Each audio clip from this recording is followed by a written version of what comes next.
السلام علیکم عزیز طلبہ، ہم Saleha Parveen teacher UPS school Tandur سے طلبہ آئیے آج ہم آپ کو جماعت دہم سے یعنی کہ 10ویں جماعت سے سبجیکٹ اردو یعنی کہ مضمون اردو سے سبق نمبر 1 نعت کا آغاز کریں گے۔ ہم نے سابقہ ویڈیو میں خواجہ الطاف حسین حالی جو اس نعت کے شاعر ہیں ان کے بارے میں ہم نے جانکاری حاصل کر لی، اور نظم کے صنف جو نعت ہے اس کے بارے میں بھی ہم نے معلومات حاصل کر لی۔ یعنی کہ نعت سے مراد آپ حضور اکرم صلی اللہ علیہ وسلم کی تعریف و توصیف کو بیان کرنا نعت کہتے ہیں، بلکہ ہم نے یہ جانکاری حاصل کر لی۔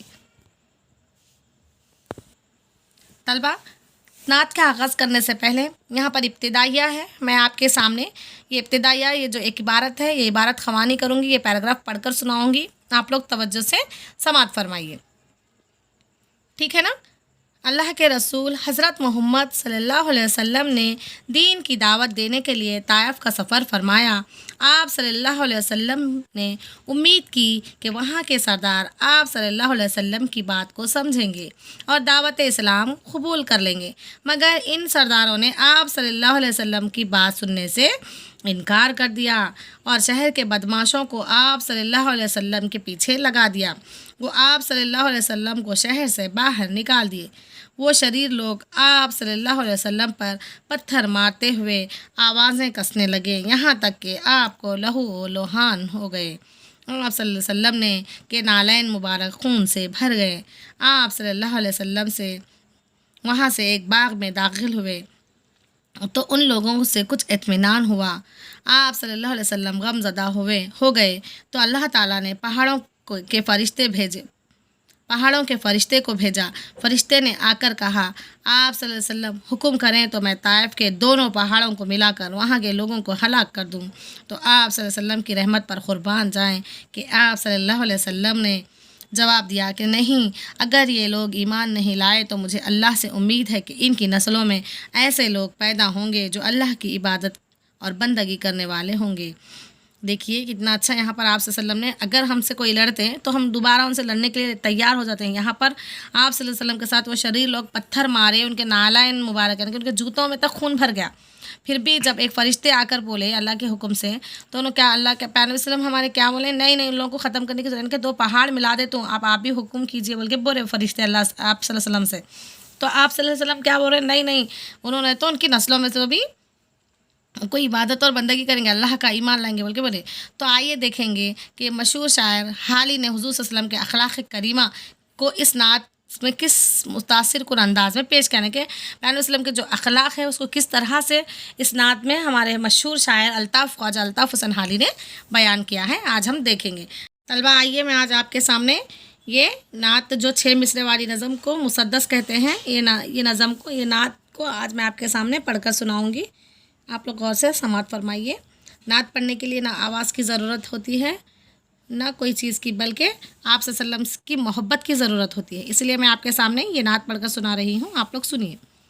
وہ نبیوں میں رحمت لقب پانے والا، مرادیں غریبوں کی برلانے والا، مصیبت میں غیروں کے کام آنے والا، وہ اپنے پرائے کا غم کھانے والا، فقیروں کا ملجا، ضعیفوں کا ماوا، یتیموں کا والی، غلاموں کا مولا۔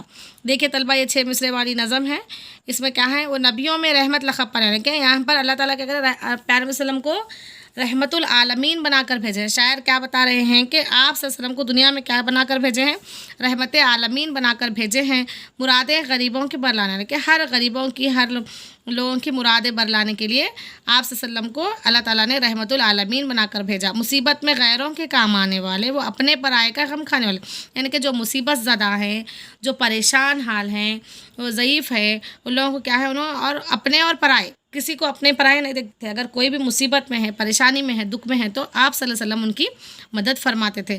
فقیروں کا ملجا، ضعیفوں کا ماوا، یتیموں کا والی، غلاموں کا مولا، یعنی کہ ملجا ماوا یعنی کہ پناہ دینے والا، وہ فقیروں کو بھی پناہ دیتے تھے اور ضعیفوں کو بھی پناہ دیتے تھے، یتیموں کے والی تھے اور غلاموں کے مولا تھے، جو بھی غلام تھے ان کو رہا کراتے تھے۔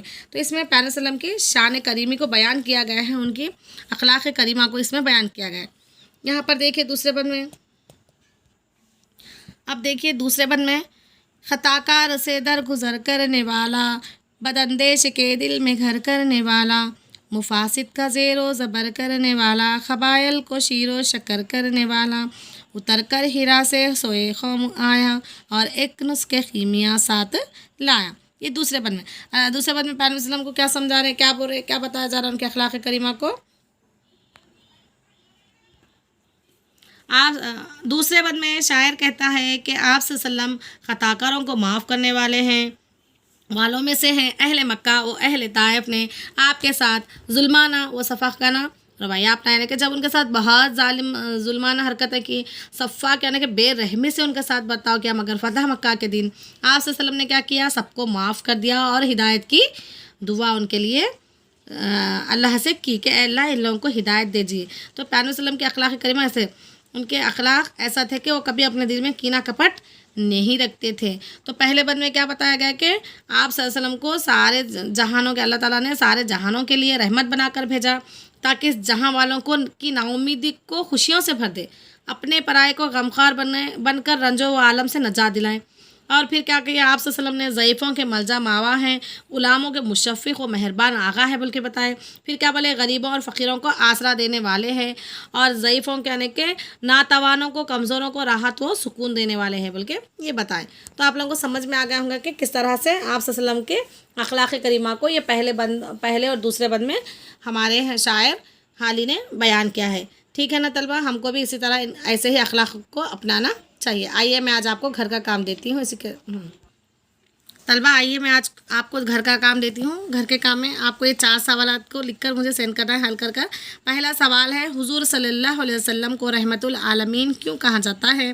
دوسرا سوال ہے مرادیں بدلانے سے کیا مراد ہے. اور سوال نمبر 3 ہے آپ کن باتوں کو کب اور کیوں درگزر کرتے ہیں.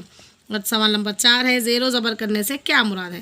ٹھیک ہے نا طلبہ, آپ لوگوں کو یہ بات سمجھ میں آ گئی ہوگی کہ آپ صلی اللہ علیہ وسلم نسخے کی یعنی کہ قرآن شریف جب اترا تھا غار حرا میں, وہ پڑھ کر لوگوں کو اس کی آیاتوں کو سنا کر لوگوں کے اندر دین و اسلام کے کو تازہ کرنے کی کوشش کرتے تھے. ہم بھی ایسے ہی اپنے اخلاق کو یہ کرنا ہے. ٹھیک ہے نا. اسی کے ساتھ میں اپنا ویڈیو مکمل کرتی ہوں. جزاک اللہ خیر.